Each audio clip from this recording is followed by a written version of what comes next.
parte del equipo de oftalmólogos de la Clínica Oftalmológica Divino Niño Jesús. Con esta presentación le damos el pase, doctor Marcos. ¿Se encuentra en la sala?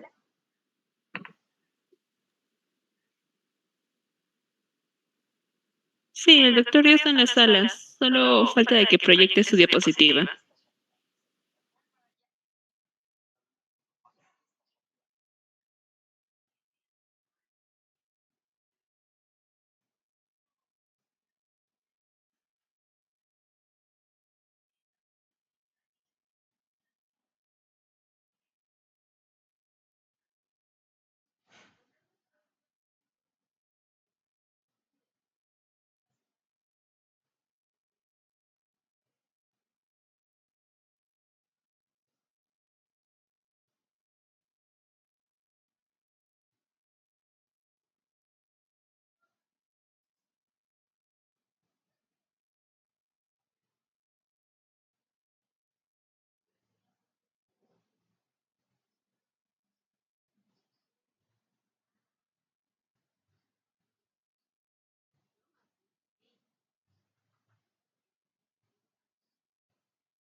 Doctor, yo le di la función de compartir pantalla. Puede presentar sus diapositivas.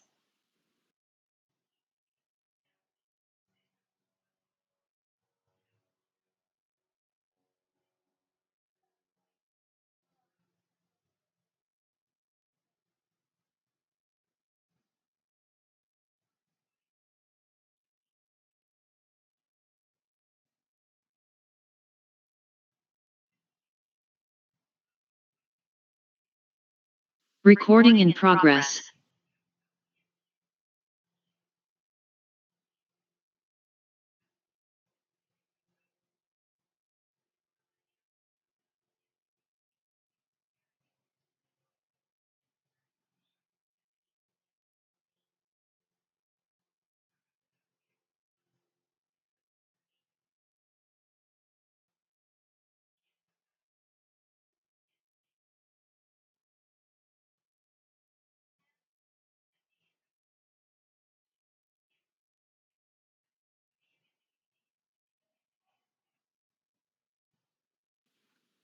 Bien, ¿me avisas? Si ya estamos listos, ¿se puede empezar? Sí, doctor, se le escucha bien. Puede empezar. Ok. Bien, buenas tardes. Muchas gracias a al equipo de organización del curso. Soy Marcos Castro, médico oftalmólogo. Estuve en la Universidad San Marcos en el pregrado y el posgrado en la Universidad Cayetano Heredia. Desde el año 2019 y ahora ejerciendo como médico oftalmólogo.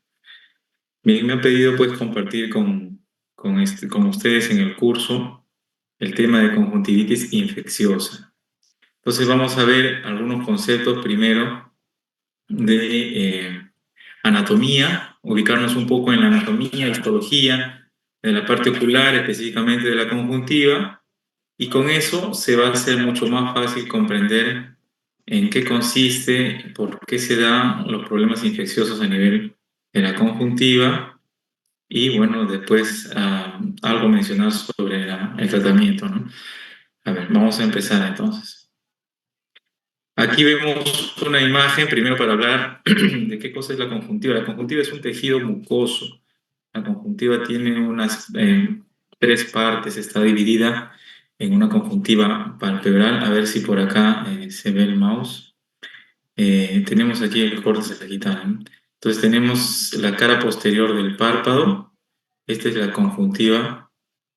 A ver, creo que no se ve mi puntero. Se ve acá.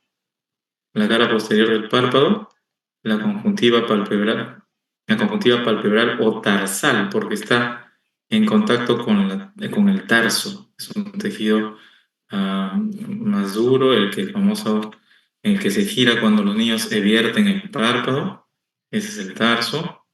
Entonces, la cara tarsal de la conjuntiva, tenemos una cara sobre el globo ocular que se le llama la conjuntiva bulbar, sobre el bulbo o el globo ocular, que se inserta hasta nivel del limbo. El limbo es el límite entre la córnea y la esclera. Entonces tenemos una córnea, perdón, una conjuntiva vulvar que se inserta en el limbo, una conjuntiva palpebral o tarsal y un fondo de saco. Acá en el párpado inferior es lo mismo, una conjuntiva tarsal, un fondo de saco y una conjuntiva vulvar que se inserta hasta nivel del limbo. Entonces, miren la relación estrecha entre la conjuntiva, este tejido mucoso, el margen del párpado, que es en realidad una zona de piel, y la relación estrecha con esta estructura llamada córnea. Esto lo recalco porque vamos a ver que justo patologías de estas estructuras adyacentes van a también asociarse a conjuntivitis. Aquí en esta imagen de la izquierda se ve las partes o las zonas de la conjuntiva. Habíamos hablado justo de la zona que recubre el globo ocular, esta es la famosa conjuntiva vulvar. En esta zona 1 nos indica que desde aquí se inserta en el limbo, que es decir, alrededor de la córnea. La zona 2 es la zona vulvar y la zona 3 es el fondo de saco. Disculpen, tengo un pequeño problema técnico. Perdón, un minuto me pido.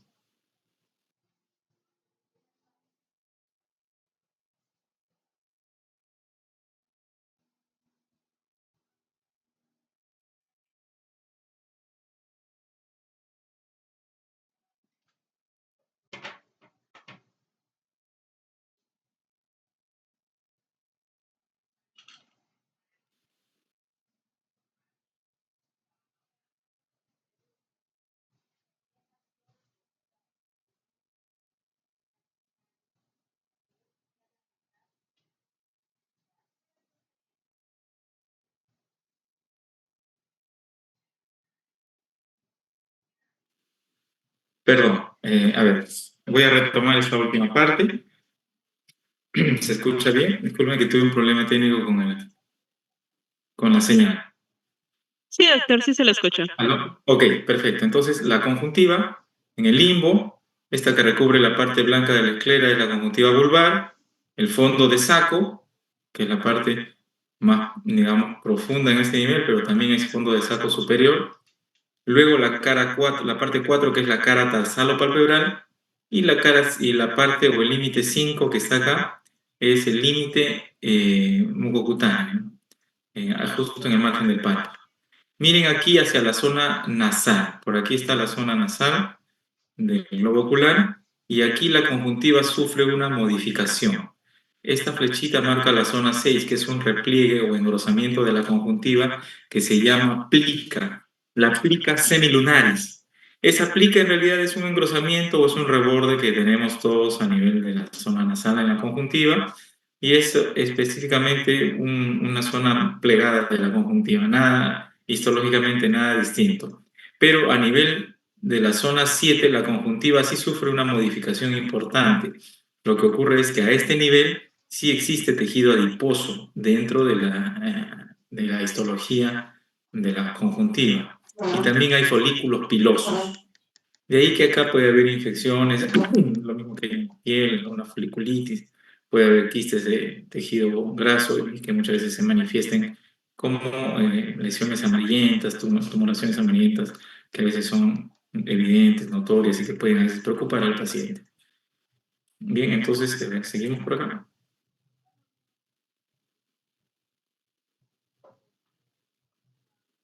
Listo, aquí también otro corte para comentar un poquito más acerca de la conjuntiva. Hemos hablado de que tiene sus tres partes, la cara tarsal, la cara vulvar, el fondo de saco. Bueno, la conjuntiva está asociada a algunas glándulas que producen grasa y algunas células que son las blood cell o las células mucosas, cuya función específicamente es producir la sustancia mucosa que se va a diluir en la película lagrimal y que tiene una gran función para permitir una buena protección de la superficie ocular. Aquí vemos en la cara tarsal o en la cara palpebral de la conjuntiva algunas glándulas son glándulas lagrimales accesorias. La glándula lagrimal principal está aquí arriba, sabemos que está en el cuadrante superior externo sobre el globo ocular, y esa es la glándula lagrimal principal o mayor. Pero las glándulas accesorias, como esta de acá, glándula de Krauss, la glándula de Walgren, la glándula de Mans, son glándulas accesorias. Y tenemos dispersos, sobre todo por la cara vulvar, algunas células que producen mucina, y son las Glovet cells, y que se pueden ver en un corte histológico como lo vamos a ver en un momento. Importante también comentar que la mucosa o que el tejido de la conjuntiva tiene una asociación con la vía lagrimal. A ver, vamos a ver por acá primero. Las partes de la conjuntiva que ya habíamos descrito, la zona de la conjuntiva vulvar. Este se nota que es un ojito izquierdo porque acá estamos viendo la zona nasal, donde está la plica, donde está la carúncula. Aquí se evierte, así es como muchas veces examinamos la cara posterior del párpado. Tenemos que evertir el párpado, o sea, darle vuelta, y el tarso, que es esta estructura más dura, va a girar, va a rotar, y nos permite, nos expone la cara de la conjuntiva tarsal. Muchas veces así es como se busca cuerpos extraños. Un cuerpo extraño que puede entrar, o sea, una astilla, un metal, y que puede estar clavado por aquí, por esta parte. Y aquí se ve el límite mucocutáneo. Entonces, las partes de la conjuntiva que habíamos mencionado, ¿no? En este caso se ve la conjuntiva tarsal y el límite palpebral, el límite mucocutáneo. Muy bien. La histología, miren acá en la figura A, en la parte A, la conjuntiva es un epitelio poliestratificado, escamoso, o sea, plano en la superficie, no queratinizado, que tiene una lámina basal y que tiene una sustancia propia o una zona estromal. Y en esa zona estromal es donde están algunos elementos de los que vamos a hablar ahora en la conjuntivitis. Hay vasos sanguíneos, hay terminaciones nerviosas, aparte de haber células plasmáticas, linfocitos, mastocitos. Entonces, cualquier elemento que agrega a la superficie o que penetre el antígeno va a despertar una respuesta inflamatoria porque, como mencionábamos, tiene un epitelio y tiene un estroma. Y en el estroma es donde encontramos ah, las células plasmáticas, las células linfocitos, los mastocitos, el sistema de defensa. Miren acá en la figura B, esta flechita está señalando, si bien es cierto, acá tenemos el epitelio, lo que habíamos mencionado, es un poliestratificado escamoso, no queratinizado, y en el estroma estamos viendo una zona donde hay una producción de una sustancia eosinofílica, ¿no? Que eso tranquilamente puede ser pues las glandulitas que producen moco. Aquí, más bien lo que se ve son las glándulas accesorias. ¿Se acuerdan que habíamos hablado de que las glándulas, o dentro de la conjuntiva, hay glándulas que producen glándulas lagrimales accesorias, ¿no? Acá, por ejemplo, podemos ver una de ellas. Y en esta tinción, en la D, estamos viendo la tinción PAS, ácido periódico de Schiff, y estas zonas más moraditas son las Glovet cells. Las vemos por acá, Glovet cells. Tejido mucinoso. Finalmente, aquí en la última vemos, este es un corte especial de la carúncula, y podemos saber qué es la carúncula porque, aparte de tener las estructuras que hemos mencionado, es decir, el tejido o el epitelio poliestratificado, tenemos aquí el estroma, pero en el estroma vemos que hay tejido adiposo y además hay folículos pilosos, ¿no? Entonces tenemos ahí justo la zona de la carúncula, donde dijimos que había modificación justamente. Bueno, entonces, como generalidades, a ver, me parece que hay una pregunta. Ah, no. Ya. Bueno, si hubiese alguna pregunta en el momento de las preguntas, en el momento de la duda lo pueden escribir, lo puedo responder en el momento o al final, pero lo dejan escrito, no hay problema. Generalidades, bien. El tema de la conjuntivitis es un término muy genérico que nos habla de una inflamación primaria, o sea, una inflamación inicial a nivel de la conjuntiva. Pero existen entonces varias causas, no solamente hay conjuntivitis de tipo infecciosa. Esta es una causa muy frecuente de consulta en la parte clínica, en niños y en adultos. La mayoría de las infecciones, sinceramente, la mayoría se autolimita.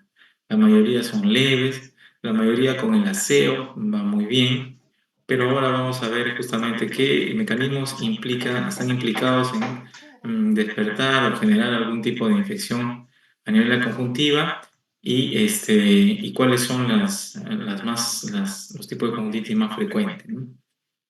A ver, acá afecta a todos los grupos etarios, niños, adolescentes, adultos. La patología, o mejor dicho, el agente patológico varía un poco de acuerdo a la edad, pero en general todos los grupos etarios se ven afectados por esta patología. Y vamos a ver las causas no infecciosas, en general las voy a comentar, pero aquí nos vamos a centrar específicamente en las infecciosas.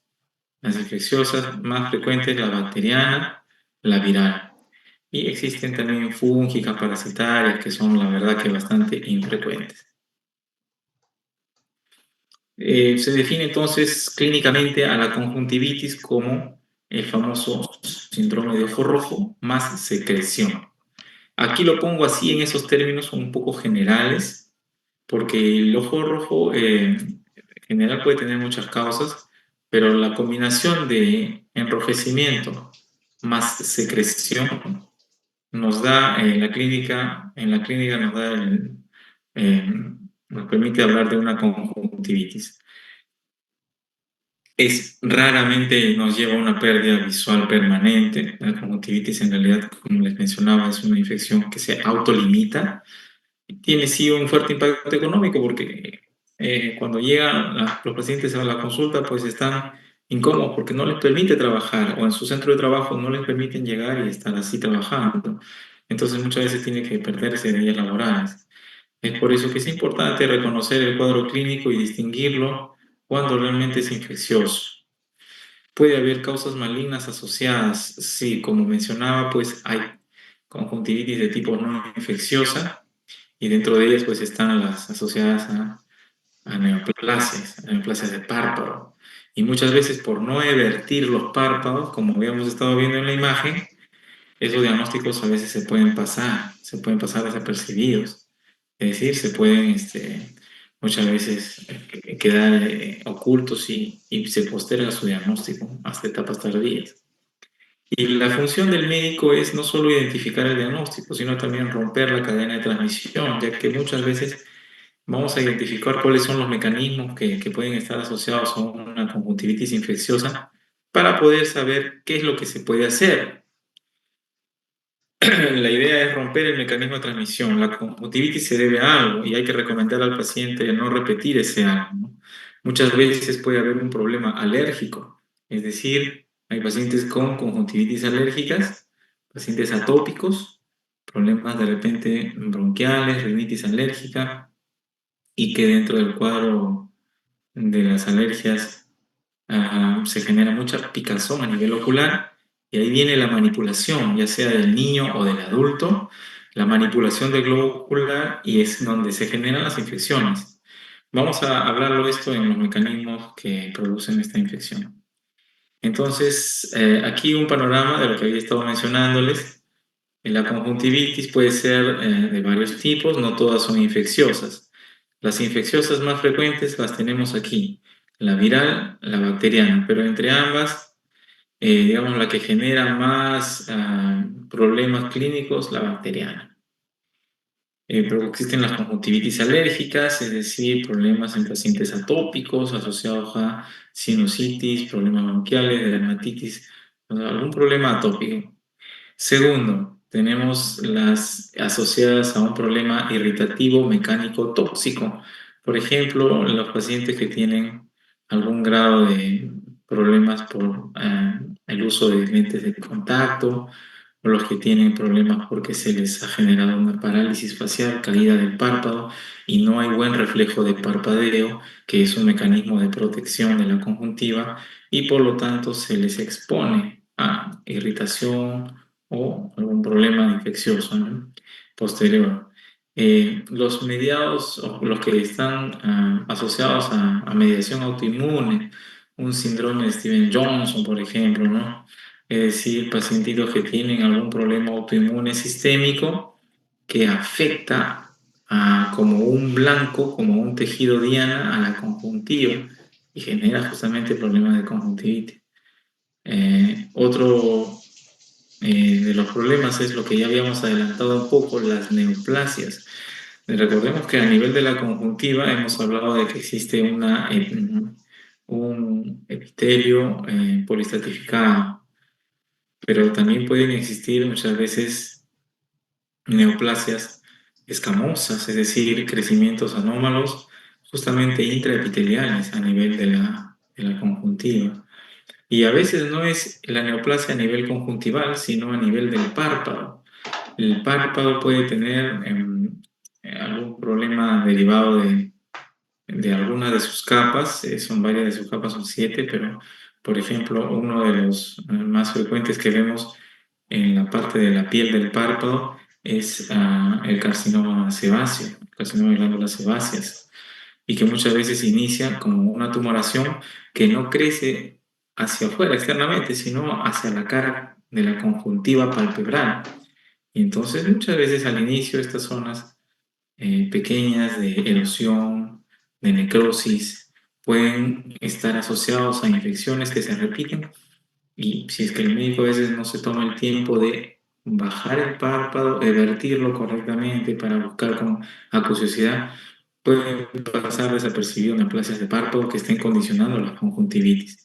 El carcinoma de glándulas sebáceas, un melanoma de párpado, por ejemplo, puede también pasar desapercibido porque el inicio de su crecimiento puede solamente ser una tumoración pequeña que se necrosa y genera infecciones, ¿no? Tenemos finalmente las causas infecciosas, viral y bacteriana, que son las que justamente vamos a comentar acá. A ver, ¿cuáles son los mecanismos de defensa? Tenemos primero el movimiento de los párpados, que es lo que habíamos comentado.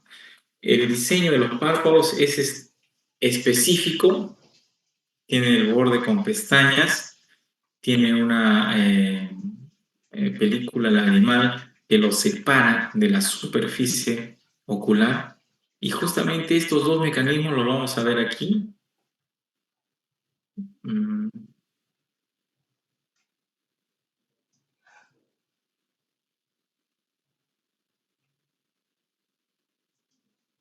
Miren aquí, por ejemplo, en esta imagen,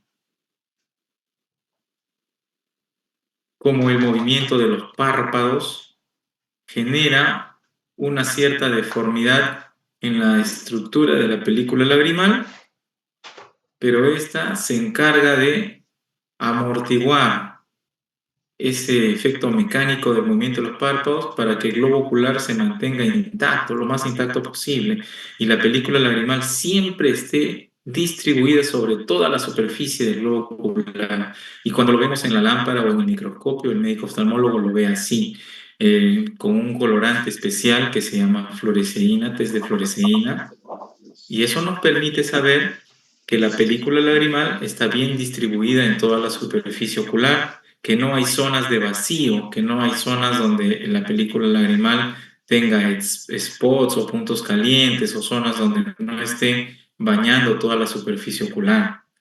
Y por otro lado, vamos a ver aquí esta otra imagen. Es un trastorno causado por... En donde vemos la composición de la película lagrimal. Miren ustedes que la primera capa, la más superficial, es una capa oleosa o capa grasa, en donde existen ésteres de colesterol, ácidos grasos, ¿no? Y que vamos a ver que evita que la película lagrimal se evapore con rapidez. Es una película, una capa grasosa u oleosa. Luego viene la capa acuosa, que es la capa intermedia, Y aquí existe, pues, no solamente agua, existen algunas enzimas, lisozima, algunos reactantes de fase aguda, prealbúmina, lactoferrina, que nos permiten protegernos de algún agente que pueda estar cercano, ¿no? Y finalmente la capa más cerca a la córnea es la capa mucinosa, donde existen mucinas, ¿no? Mucina 1, 2, 4, 16, que son las que se adhieren a la capa de la córnea. Y vemos cómo tienen acá una estructura bastante, digamos, importante, ordenada. Estas capas de mucina generan una matriz que se adhiere sobre la superficie ocular. Y es así como se ve en la lámpara de hendidura a un paciente con una película lagrimal homogénea, una película lagrimal que protege toda la superficie ocular. Por eso es que dentro de los mecanismos de defensa hablamos de la película lagrimal. Hay personas que sufren de una patología llamada síndrome de ojo seco.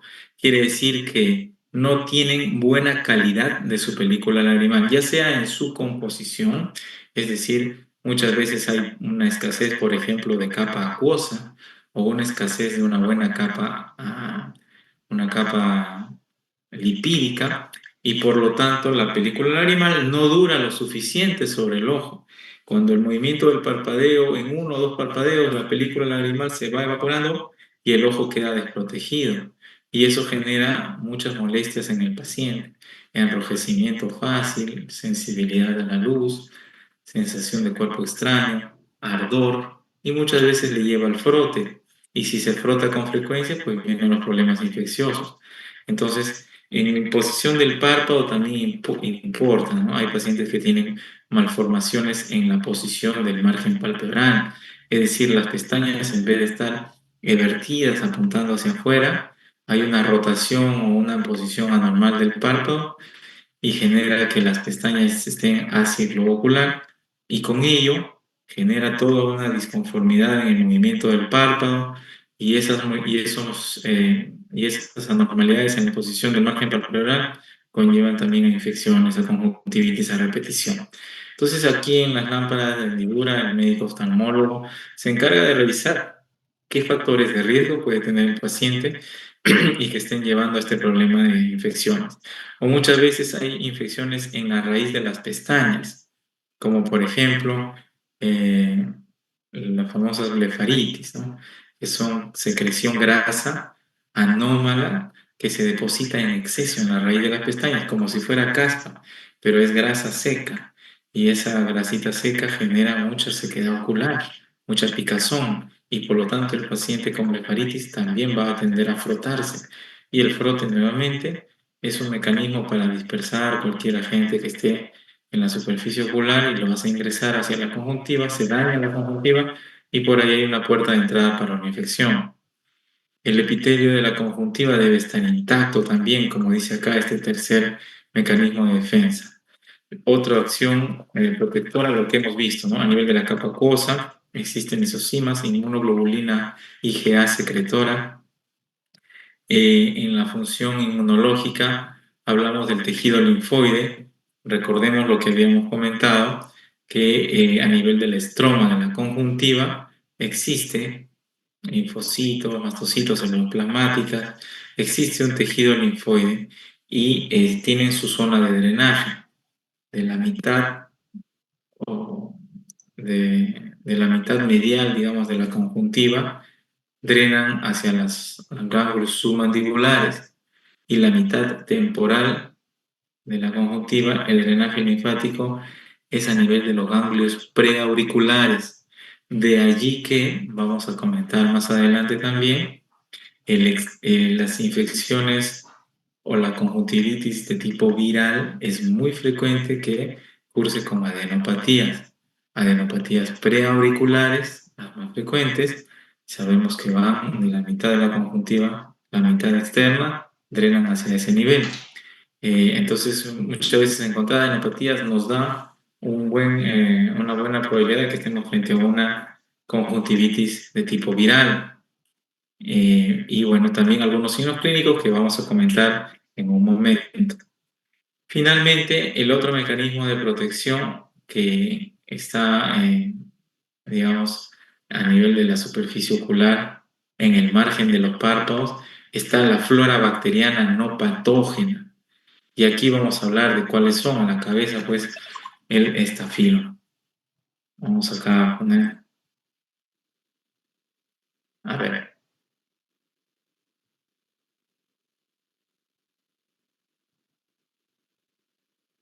En esta imagen estamos comparando el tejido de la conjuntiva, cómo funciona normalmente. Hemos hablado del epitelio, las células cuboides que están en la base, es poliestratificado, escamoso, no queratinizado, con su membrana basal, que tiene su propio estroma, y en el estroma todas las células que hemos mencionado, plasmáticas, linfocitos, mastocitos, tenemos el tejido linfoide en general. Pero ¿qué pasa cuando hay un agente que en la superficie ocular, ya sea porque la conjuntiva no está indemne o intacta? Tenemos también, perdón, las fibras nerviosas, vasos sanguíneos, todo eso a nivel del estroma de la conjuntiva.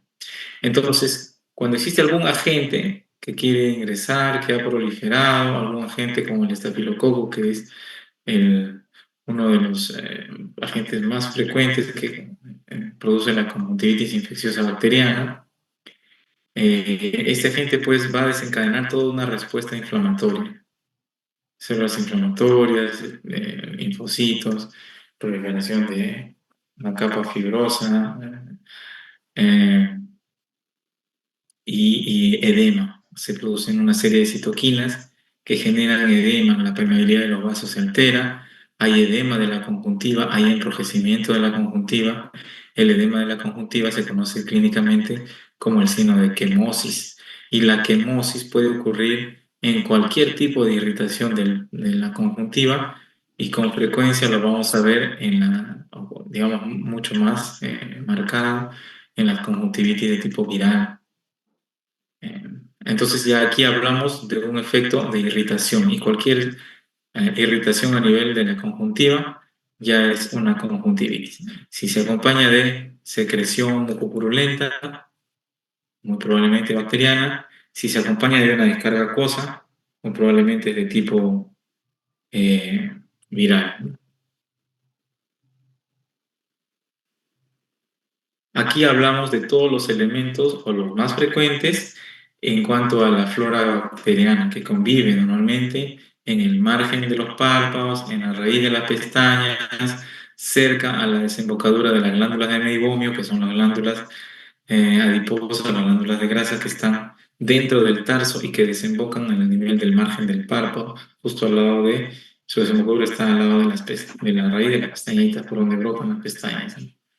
Estamos hablando, miren, de que Staphylococcus epidermidis está ahí, bastante frecuente.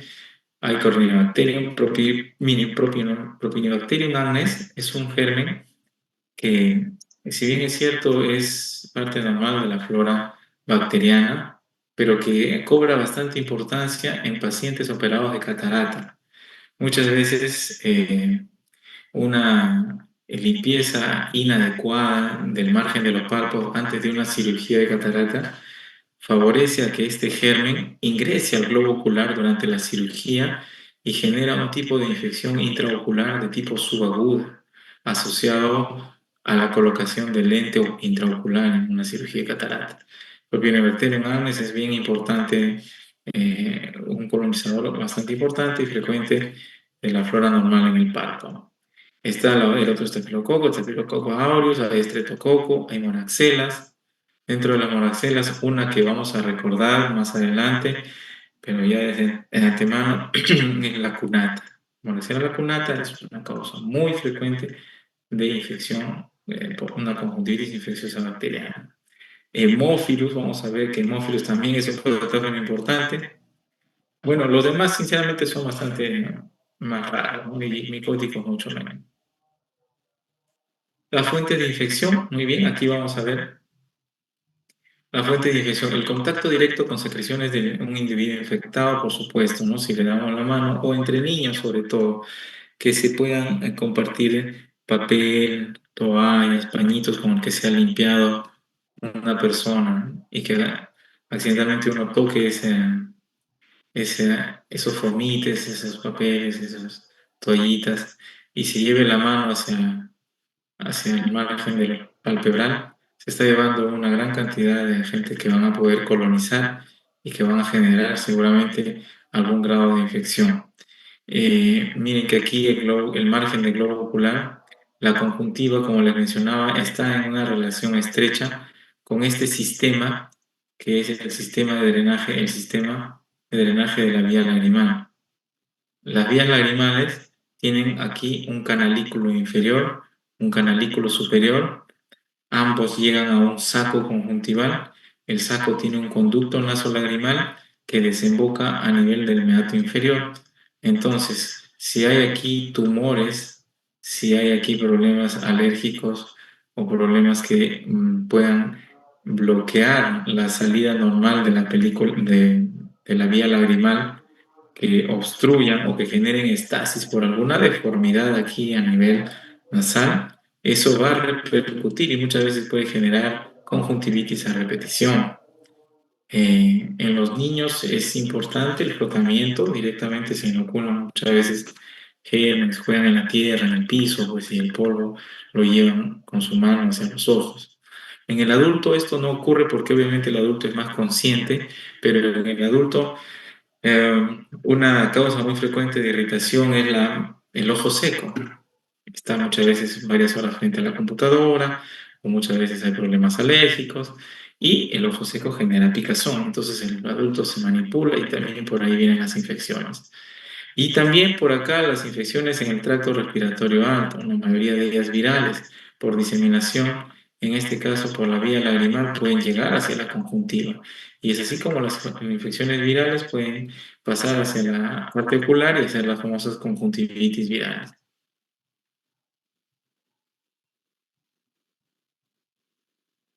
Los gérmenes tienen un lugar específico al cual se van a adherir.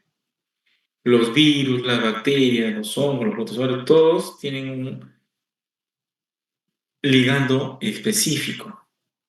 Por ejemplo, aquí he puesto esta tablita donde vemos cómo los patógenos virales, por ejemplo, tenemos aquí el herpes virus simple, pero el virus más frecuente que genera infecciones conjuntivitis viral es el adenovirus. Ese sí se lleva el 65-90% de la causa de infección por infecciones virales.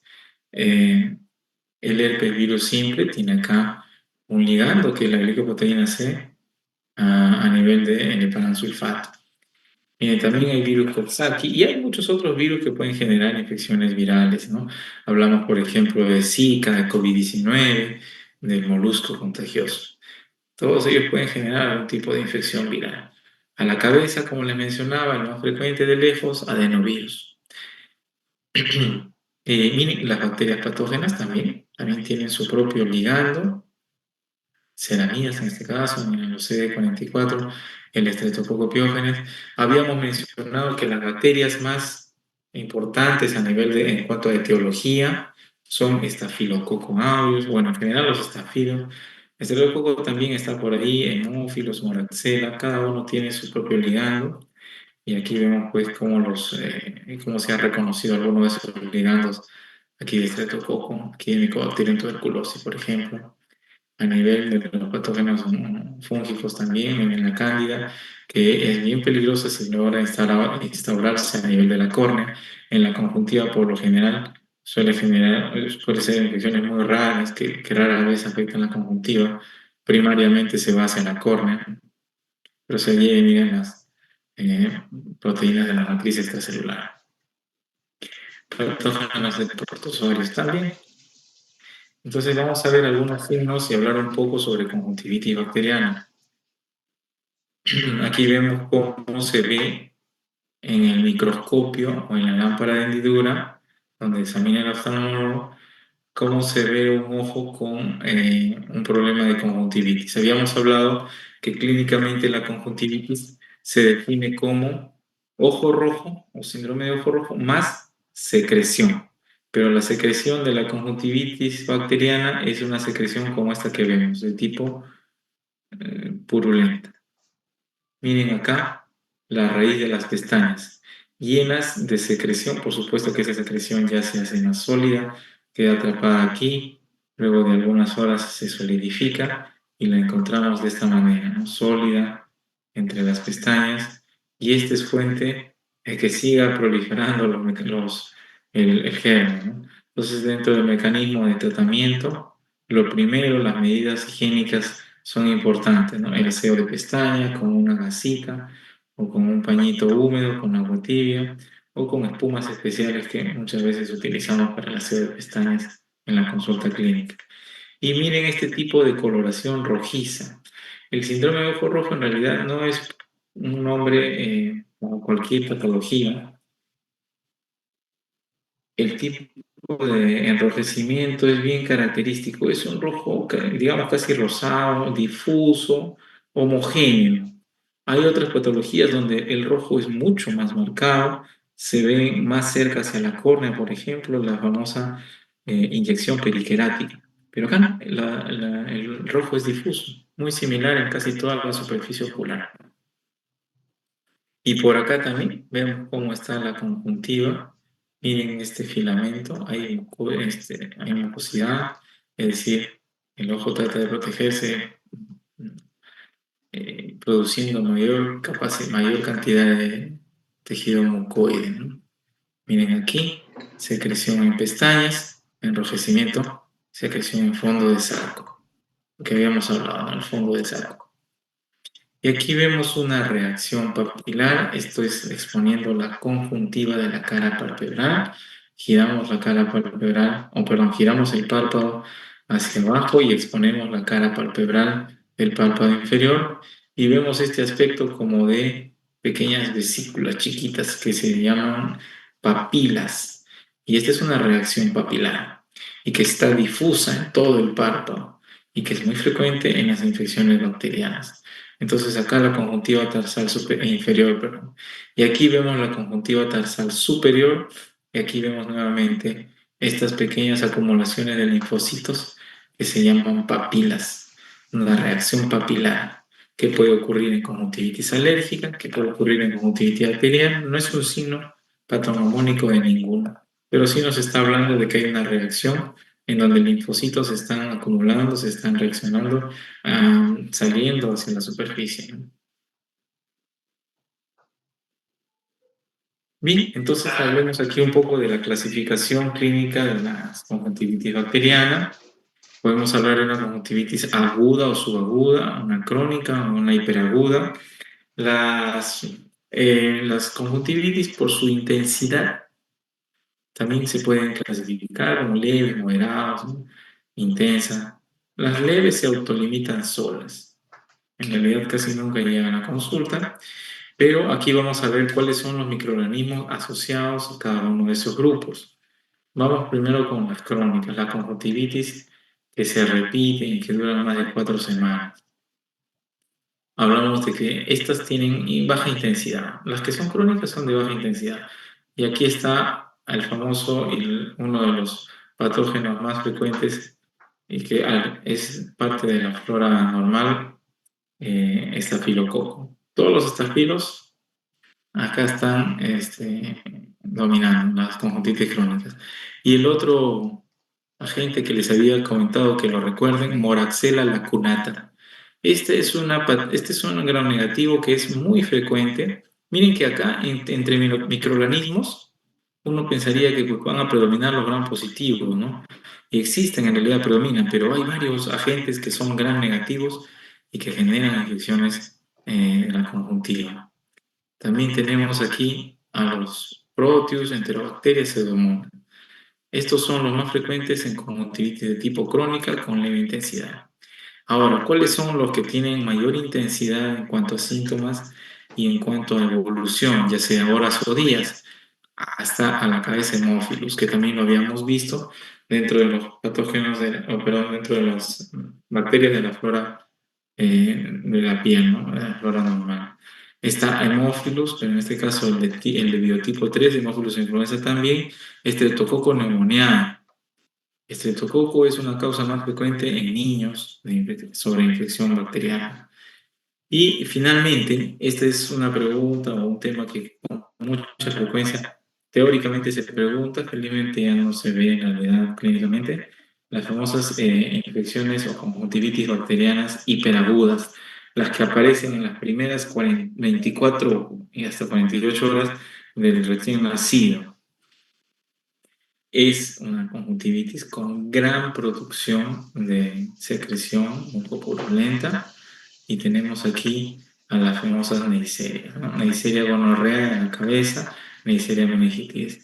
Esta sí es una causa muy frecuente de emergencia en cuanto al tratamiento, porque estas bacterias suelen ser tan agresivas que pueden generar rápido compromiso de la córnea, perforación de la córnea y se prolifera el germen a nivel de dentro del globo ocular y eso se llama una endoftalmitis.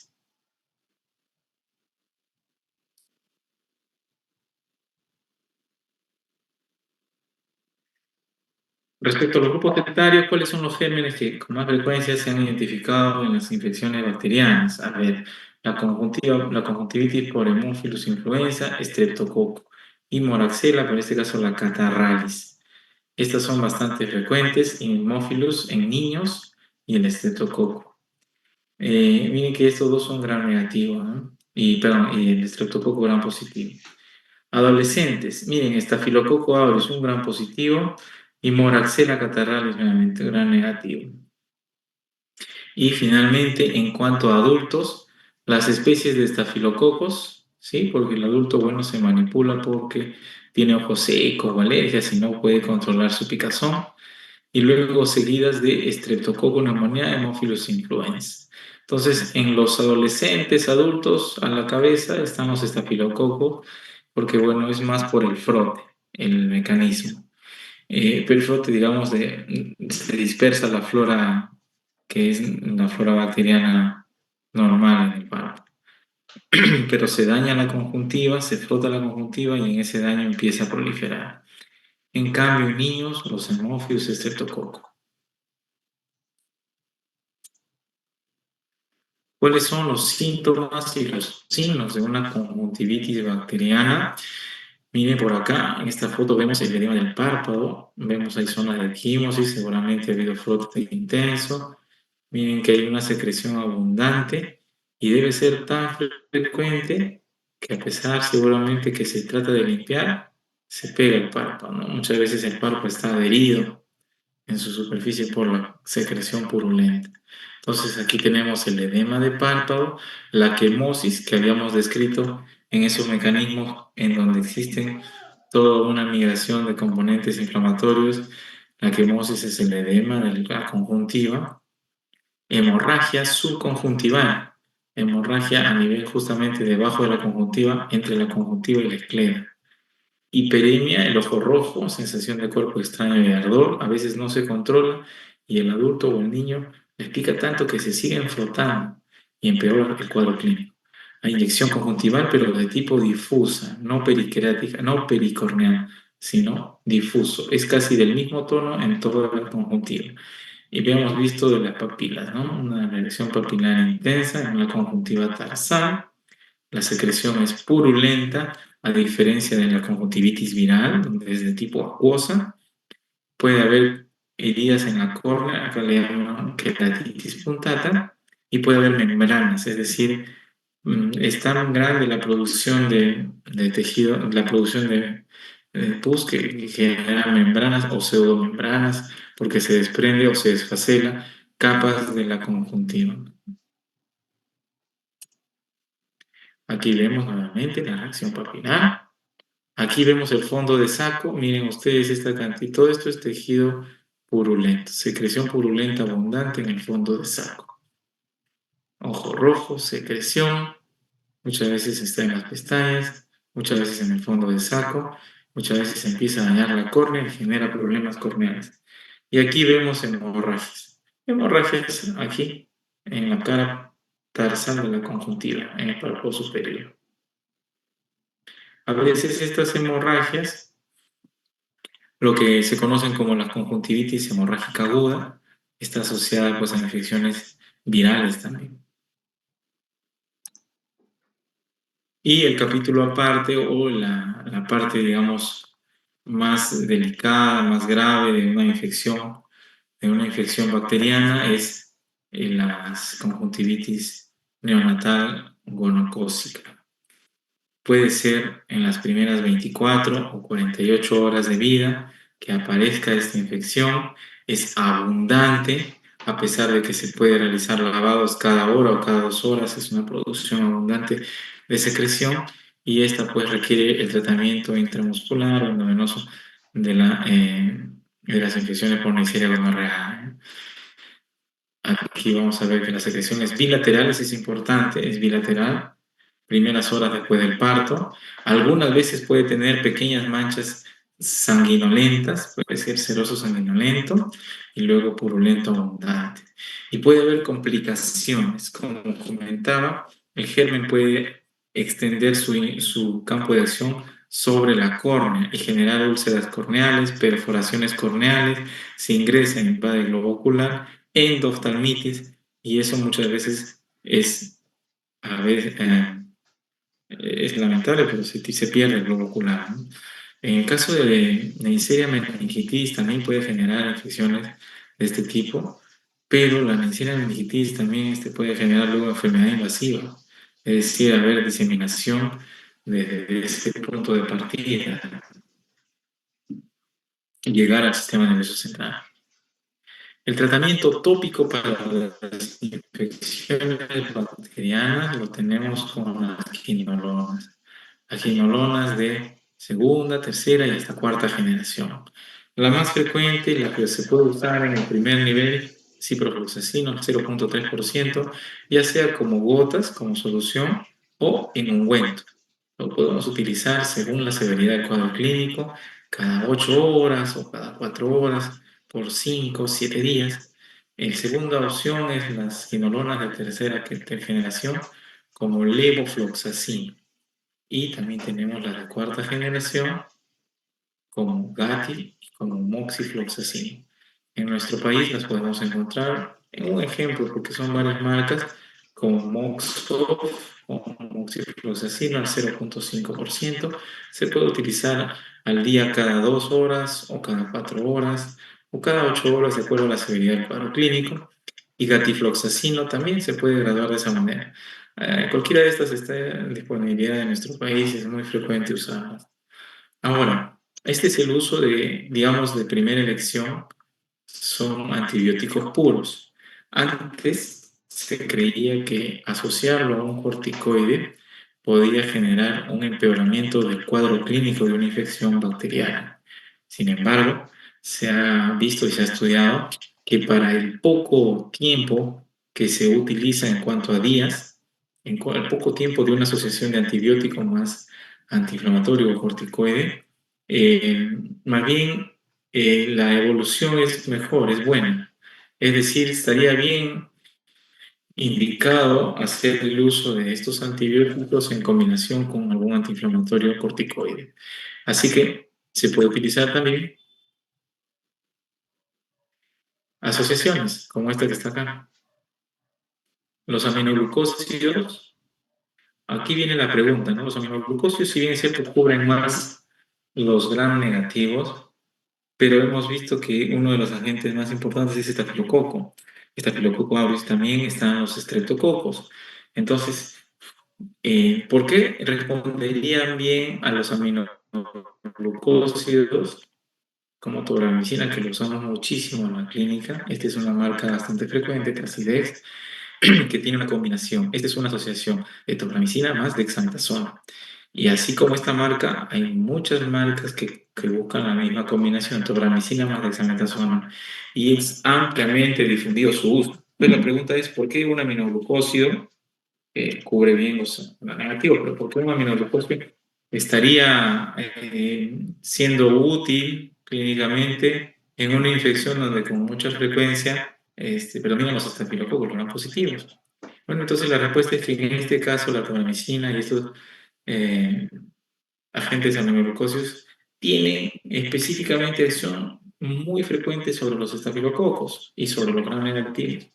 Entonces, justo como el estafilococo es uno de los más importantes agentes patógenos, a nivel de la conjuntivitis bacteriana, justo cuadra bastante bien para el uso de aminoglucósidos. Entonces está bien indicado y funciona bastante bien. Es decir, hay pacientes, por ejemplo, con problemas inflamatorios de la piel, como la acné, la rosácea, y que con frecuencia hacen también conjuntivitis porque hacen irritación en el margen palpebral, se manipulan, hacen ojo seco y muchas veces este objeto seco se asocia pues, con la manipulación y las infecciones.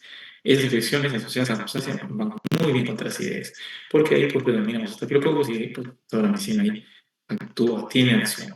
¿Ya? También tenemos otro grupo, como por ejemplo los macrólidos. Aquí tenemos la citromicina o los ungüentos de eritromicina. Cuando no tenemos los aminoglucósidos, podemos echar mano de estos.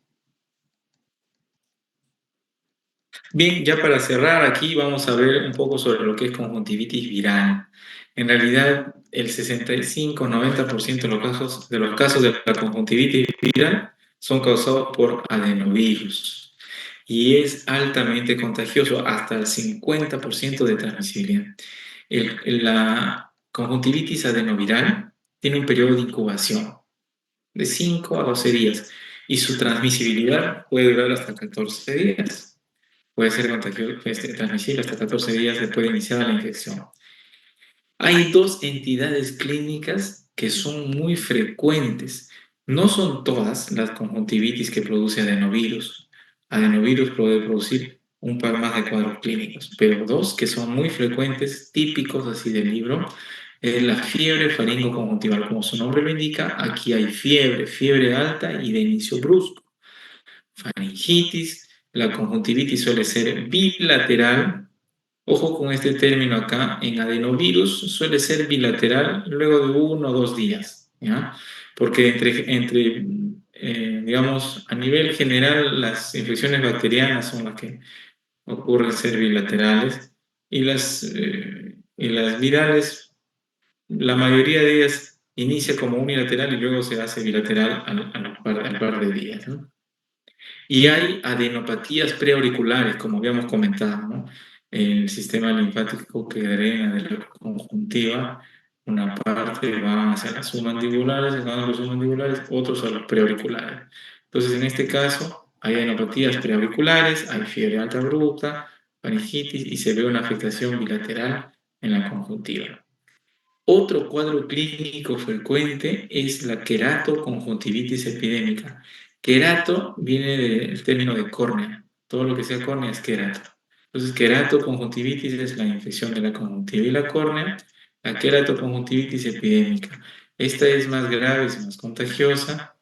Hay aquí un cuadro de abundante secreción acuosa, es decir, lagrimeo abundante, a pesar de que el paciente lagrimea, le pica los ojos, le duele. Hay hiperemia, hay quemosis marcada, y hay linfadenopatías periauriculares, pero del mismo lado afectado, ¿no? Ipsilateral. Esta suele ser más de un solo lado. Los otros cuadros clínicos que puede producir adenovirus está la conjuntivitis hemorrágica aguda, la conjuntivitis folicular aguda. También son otras dos formas clínicas. Todas estas se asocian a adenovirus. Adenovirus es el virus que predomina. Y el otro, pues también es el herpes. El virus por el herpes simple, el virus de herpes simple, bueno, no supera el 5% de los casos de infecciones conjuntivales agudas. Puede ser unilateral, suele ser en realidad unilateral el herpes virus y las demás infecciones virales. Y recordemos que el herpes virus ingresa por una infección primaria de tipo respiratorio. Luego, bueno, va migrando a través de la piel, llega al ganglio y ya puede llegar al ganglio del trigémino y se queda ahí latente por mucho tiempo hasta que se reactiva en cualquiera de las 3 ramas del trigémino. Y pues si se reactiva a nivel de la conjuntiva, pues viene las famosas conjuntivitis por herpes. Muchas veces son tratadas incorrectamente con corticoides. Cuando vemos que la infección es probablemente viral, nos limitamos a las medidas de aseo básicas. Aseo de manos, no compartir fomites, no compartir agente de limpieza con otras personas, tener una toalla propia, pañitos propios, estar frecuentemente usando gotitas lubricantes, a pesar que el paciente lagrimea, hay que usar lágrimas artificiales para mejorar un poco, generar el alivio de la sensación de tierra, de cuerpo extraño que tiene el paciente. Esta es una patología en la que el paciente lagrimea, pero siente que no le protege la lágrima, siente mucha molestia tipo cuerpo extraño. Las infecciones de este virus suelen remitir, a veces duran semanas. Las infecciones son muy pruriginosas y básicamente aquí pues es como una serie de cuidados básicos, pero no podemos profundizar con algo específico para este tipo, ¿no? Luego lo que podemos hacer es evitar sobreinfecciones y se le tiene que explicar al paciente que debe cuidarse siempre de llevar pañitos donde vaya, estar secándose con mucho cuidado, no hacer frotes fuertes para no sobreinfectarse con una conjuntivitis bacteriana. Y aquí un cuadro comparativo final en donde vemos algunas características de una conjuntivitis bacteriana, viral y bueno, la alérgica también. La característica básica de las bacterianas es que suele ser con más frecuencia bilateral respecto a la viral. Aunque en la viral hemos hablado que hay una de las formas clínicas que produce adenovirus, nos puede dar un compromiso bilateral, ¿no? La fiebre faringoconjuntiva. Acá tenemos el tipo de descarga. En el caso de las bacterianas, la descarga es purulenta. En el caso de la viral, la descarga es de tipo acuosa. El enrojecimiento, en ambos hay enrojecimiento. Yo diría que en la bacteriana es un poco más rojito. En la viral es medio rosadito, rosado, digamos, uniforme.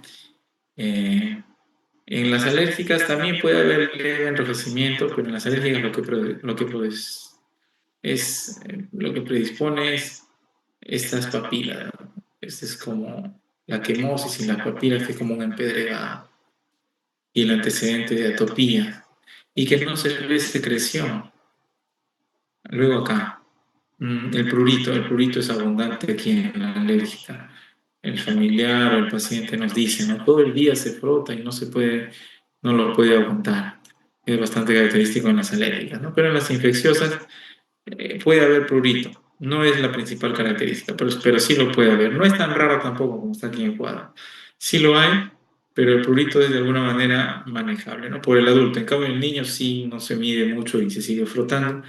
De ahí que muchas veces necesitamos hacer uso con los niños no solo de antibióticos, sino antiinflamatorios, o sea, lo que les había dicho, ¿no? Gotas en donde hay combinación de antibióticos y corticoides.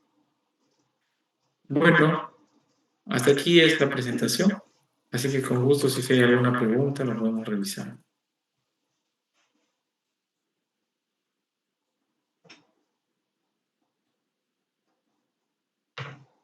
Muchas gracias, doctor. Y sí, en el chat han puesto dos preguntas. Una es si en la conjuntivitis neonatal se puede usar tetraciclina oftalmológica, ya que existe evidencia de su eficacia y el MINSA la utiliza como profilaxis. ¿Se utiliza como profilaxis? Sí, por supuesto. Eso está en la guía clínica. Sí se puede utilizar. Los ungüentos sirven. Les había comentado que no son la primera opción, pero sirven, por supuesto que sí. Sí, está bien, es correcto. Sí se utiliza como profilaxis. No lo usamos como tratamiento porque realmente si hay un neonato con una infección conjuntival, lo primero que nos interesa saber es el tiempo de evolución, cuántos días tiene de nacido. Estamos hablando de un neonato de 1 o 2 días. Aquí las alarmas son muy grandes, tenemos que enviar la secreción, se envía una muestra de secreción al laboratorio para hacer la tinción Gram. Obviamente lo que queremos ahí es lo que hemos estado viendo, ¿no? Es descartar que no sea una conjuntivitis gonocócica. Si es que nos confirman que son diplococos intracelulares negativos, ahí está, se acabó, ese es el diagnóstico y el tratamiento pues es la ceftriaxona. la excreción endovenosa o intramuscular, 25 a 50 miligramos por kilo, no superar los 125 miligramos, que bueno, eso yo lo manejan muy bien los colegas de neonato o de pediatría, pero ya sabemos que el tratamiento es con ceftriaxona. Y en el caso de que esté en, digamos, tercer, cuarto, quinto día, pero sea todavía un neonato dentro de la primera semana, el otro agente importante es que sea una conjuntivitis por clamidia. Conjuntivitis por clamidia si se tratan con los macrólidos. Bien, otra pregunta es si al momento de usar el ungüento es bueno parchar el ojo. No, el parche ocular no nos ayuda mucho en realidad. O sea, se puede parchar si es que el paciente se va a trasladar de un lugar a otro y queremos pues que esté protegido, ¿no? Pero si va a estar dentro de su domicilio, no hay ninguna necesidad. Si va a salir, por supuesto, ¿no? O sea, fuera del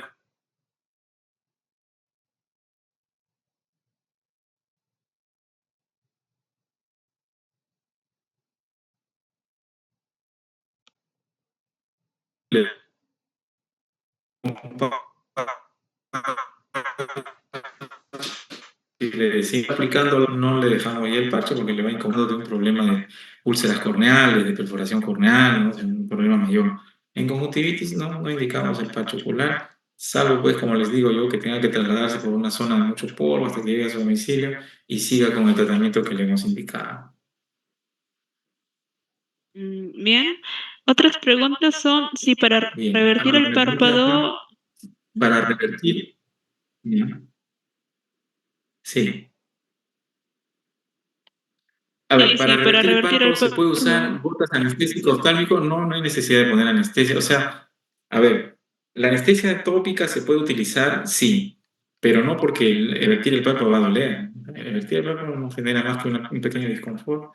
Se le hace mirar hacia abajo al paciente, se sujeta el margen palpebral y con un hisopito o con un, sí, por lo general usamos un hisopo, se le gira. Se le hace mirar hacia abajo, con un hisopo se sujeta el límite superior del tarso, más o menos, ¿no? Calculando unos 4 o 5 milímetros del borde del margen vertebral, con mis dedos sujeto, por aquí, con mis dedos sujeto las pestañas, por a 4 o 5 milímetros encima pongo mi hisopo, mis dedos sujetan las pestañas y con el hisopo evierto el margen. No necesita anestesia, pero obviamente si lo que queremos es examinar a un paciente que tiene, pues le ha ingresado algún cuerpo extraño y no se deja, por supuesto que la anestesia va a servir, ¿no? Pero así una evaluación de rutina, digamos, sin que haya molestias, no es indispensable, ¿no? Bueno, dice, el uso de corticoides en conjuntivitis viral, ¿en qué casos podemos utilizar? No lo usamos en conjuntivitis viral. Es muy raro que alguien quiera utilizarlo porque suele ser suele prolongar el tiempo de uso. Lo que utilizamos en la conjuntivitis virales es más gel. El gel o los lubricantes de tipo gel, que duran más tiempo sobre la superficie ocular.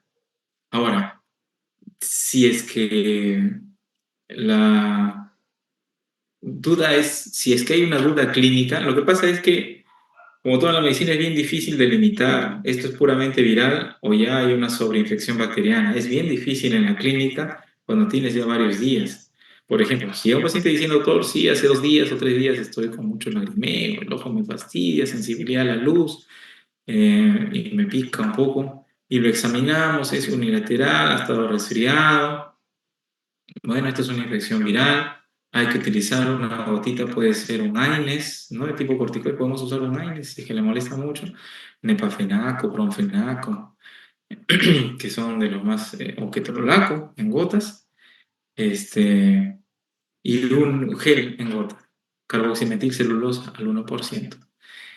Sin embargo, si me dice, mire, ya van 12 días y me está saliendo un poquito de legañita en las mañanas, se pegan las pestañas, entonces ya uno puede dudar de que esa infección ya se haya sobreañadido una infección bacteriana. Y entonces de repente inicialmente fue viral, pero es tanto el prurito que pues, se ha sobreinfectado por la misma manipulación. Y en este caso, si el clínico sospecha de que aquí hay una sobreinfección bacteriana, pues tratará ya como una infección bacteriana, le da sus controles de seguimiento. Ahí sí es posible utilizar un tratamiento con combinado de antibiótico y corticoide. Muy bien. Dice, el tratamiento con ciprofloxacina o gentamicina, ¿cuál sería la posología? Bueno, el uso de las gotitas como las quinolonas se puede utilizar, no existe un límite en cuanto a la frecuencia, se utiliza de acuerdo a la sintomatología clínica. Por ejemplo, le pongo un caso extremo, lo podemos utilizar cada 2, cada 3 horas, si es muy importante la cantidad de descarga y si está comprometiendo córnea con más razón. Pero si es solo conjuntiva, una conjuntivitis básica, una conjuntivitis, digamos, de intensidad de leve a moderado, podemos utilizarla cada 5 horas, ¿no? Cada 5 horas por 5 a 7 días. Igual la gentamicina. Entre las dos, la primera opción, la mejor siempre puede ser la quinolona. La gentamicina se puede usar, sirve, no es tan buena como las quinolonas, este, pero tiene una característica que sobre la córnea arde. Entonces, a veces es disconfort y no le deja al paciente continuar su tratamiento, ¿no? Hay algunos que se adaptan, así que se puede usar cada 5 horas o 4 horas, de acuerdo a la magnitud de la severidad. Puedo dejarle así por los primeros 3 días y luego ya cada 8 horas por 3 días más. Es bastante manejable, bastante flexible el uso de la medicación tópica. La estenotrofomona, dice maltofilia. Bueno, sí es. Y yo también he visto un caso clínico de esos, pero son raros. Y por supuesto que ahí lo que manda pues, es el cultivo de la secreción. No está descrito como una infección en la comunidad, ¿no? O sea, tendría que haber algún factor. Yo vi estenotrofomona maltofilia en un paciente hospitalizado, pero en el área de infectología, por paciente código blanco. Este, pero no era solo una conjuntivitis, ese paciente tenía una endoftalmitis, o sea, una infección ocular. No sabemos cuál había, nunca supimos cuál fue el foco de inicio, pero sí, o sea, es una bacteria, hay raras posibilidades, no es de las más frecuentes y las que vemos en la comunidad son las que están asociadas a la flora bacteriana, ¿no? Estafilococo, Haemophilus, Moraxella. Un dato de Moraxella lacunata es que genera las famosas queilitis o irritaciones angulares externas. A veces el paciente dice, me sale legañita, pero solamente me sale en el ángulo externo. El resto del ojito está bien, pero me sale solo ahí. Y ya, eso es típico de Moraxella lacunata. Ujú. El uso de AINES por vía oftálmica está recomendado. Sí, se usa mucho. En realidad es un sintomático, lo usamos bastante. Se puede utilizar, es mejor que usar corticoides si es que no estamos seguros si hay una infección viral. Y, eh, y por supuesto, ¿no? Que siempre lo primero que queremos descartar es si estamos frente a una infecciosa o no infecciosa, y si es infecciosa es viral, bacteriana, cuál de los tipos. Una vez claros, ya podemos manejar el uso de AINES. El uso de AINES se puede hacer por unos 5 o 7 días, de acuerdo a la sintomatología. Si es viral, a veces las virales demoran hasta 3, 4 semanas. Entonces yo le dejo un mes, porque a veces demora en remitir las molestias, ¿no? El uso de corticoide oftálmico, me imagino que a ver, ¿qué tiempo es recomendado el uso de corticoide oftálmico? Me imagino que estabas hablando de un paciente en el que hemos diagnosticado una infección, una conjuntivitis bacteriana. Bueno, la mayoría de las conjuntivitis bacterianas remiten dentro de las primeras 72 horas, pero dejamos el tratamiento siempre por entre 5 a 7 días, eh, con tema de evitar pues, que cortemos de manera temprana y se reactive nuevamente, ¿no? Pero entre 5 a 7 días la mayoría va bien. Utilizamos las combinaciones de ciprofloxacino con dexametasona, toramicina con dexametasona, neomicina con polimicina B con dexametasona. son los preparados más frecuentes que utilizamos. ¿Ya? A ver, dice acá, buenas noches, en el contexto de un paciente con síndrome de ojo seco, con una conjuntivitis herpética, ¿qué complicaciones se esperarían? ¿Y qué se debería hacer para evitar esas complicaciones? El uso de sus gotas lagrimales se debe continuar. Bueno, un paciente con síndrome de ojo seco puede tener, eso sí, en realidad el síndrome de ojo seco es un nombre bien grande. Hay síndrome de ojo seco de tipo acuodeficiente y el de tipo evaporativo. No sé en cuál caso estaremos acá, pero en general, el síndrome de ojo seco es una mala calidad de lágrima, bien porque produces poquito o bien porque lo que produces se evapora muy rápido. Cualquiera de esas dos causas. Así que no hay contraindicación si es que una persona tiene ojo seco y ha empezado con una conjuntivitis. No hay contraindicación para continuar con sus gotas lubricantes. Y el tratamiento herpético, pues como hemos mencionado, ¿no? Hay que en realidad darle un tratamiento de soporte. Ahora, es muy difícil que la conjuntivitis sea solo, perdón, que el herpes solo sea conjuntival. Por lo general lo que vemos es que se reactiva, ¿no? En una franja.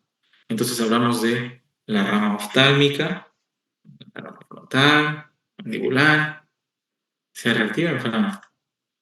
Y pues si se reactiva, pues el tratamiento vía oral, obviamente, ¿no? El tratamiento sistémico, la ciclovía. Pero a nivel ocular, a nivel oftalmológico, lo que podemos utilizar, de acuerdo al criterio médico también, se puede seguir con su lubricante y se puede usar el ungüento de aciclovir. Existe el ungüento de aciclovir. Vemos si es que solamente hay una afectación de la conjuntiva o si hay una afectación de la córnea. Porque si hay una afectación de la córnea ya la cosa es diferente. Estamos hablando de una queratitis herpética y ahí sí lo tenemos que cubrir con vía oral, con ungüento, ¿no? Y lo usamos por lo general cada 4 horas, cada 5 horas. Así que, pero el uso de lubricantes no se interrumpe para nada, ¿no? A ver, dice, a mi tío le eché gotitas de limón.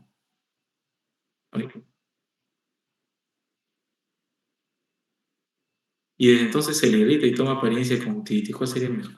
No, en realidad el limón no tiene ningún efecto sobre el ojo, más bien es un ácido. No debería usar para nada eso. O sea, las gotas de las lágrimas artificiales a veces le dicen son solo agua, en realidad no tienen que ver con eso, ¿no? Como hemos visto en el video, la película lagrimal tiene una composición específica, una composición en donde hay una capa acuosa, una capa lipídica, una capa mucinosa. Mejorar esa calidad de lágrima que sea estable, que dure, que proteja, no es a veces tarea fácil, pero no se va a mejorar con ácido. Entonces, yo le recomendaría que, en primer lugar, ¿no? Si que le ha visto un oftalmólogo, seguramente que le va a recomendar algunas gotitas lubricantes. Y gotas lubricantes hay de varios tipos. Hay gotas de baja potencia, de alta potencia, hay gotas para el ojo seco acuodeficiente, hay gotas para el ojo seco evaporativo. Entonces habría que ver, ¿no? qué caso estamos tratando. Pero con gotita de limón no van a hablar, ¿no? Y si se irrita, por supuesto, tiene todo el derecho de irritarse un ojo que no está bien lubricado.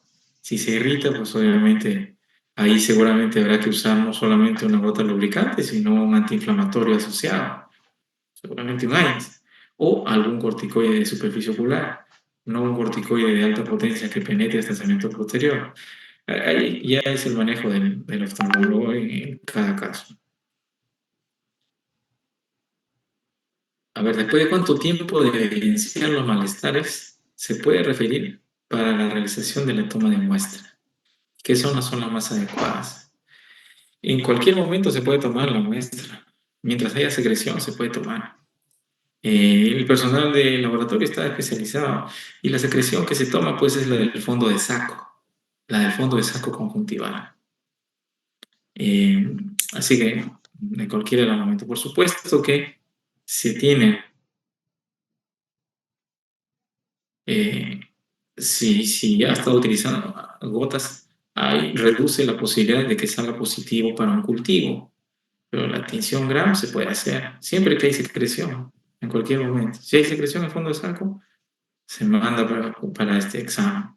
Muchas veces estamos con el tratamiento empírico de quinolona, o sea, pensamos que es una conjuntivitis bacteriana, utilizamos quinolonas, a veces no funciona y le cambiamos a una aminoglucósido, a veces no funciona y tenemos que hacer el uso de terapias combinadas, ¿no? Quinolona, aminoglucósido, y muchas veces sumar recién el examen de laboratorio, si es que la progresión clínica es mala, ¿no? Si muchas veces la secreción continúa, se puede usar cloranfenicol, polimixina B, neomicina.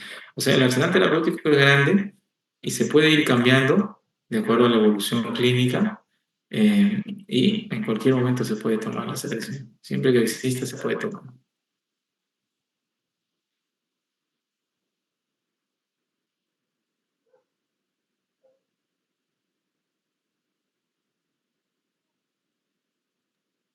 Bien, doctor, pareciera que ya no hay más preguntas por el momento. Muchas gracias por su presentación. Muy bien, encantado. Encantado entonces, ¿eh? Sí, mis compañeras también le van a pasar después el certificado. Bien, bien. Entonces eso sería todo. Buenas noches. Recording stopped.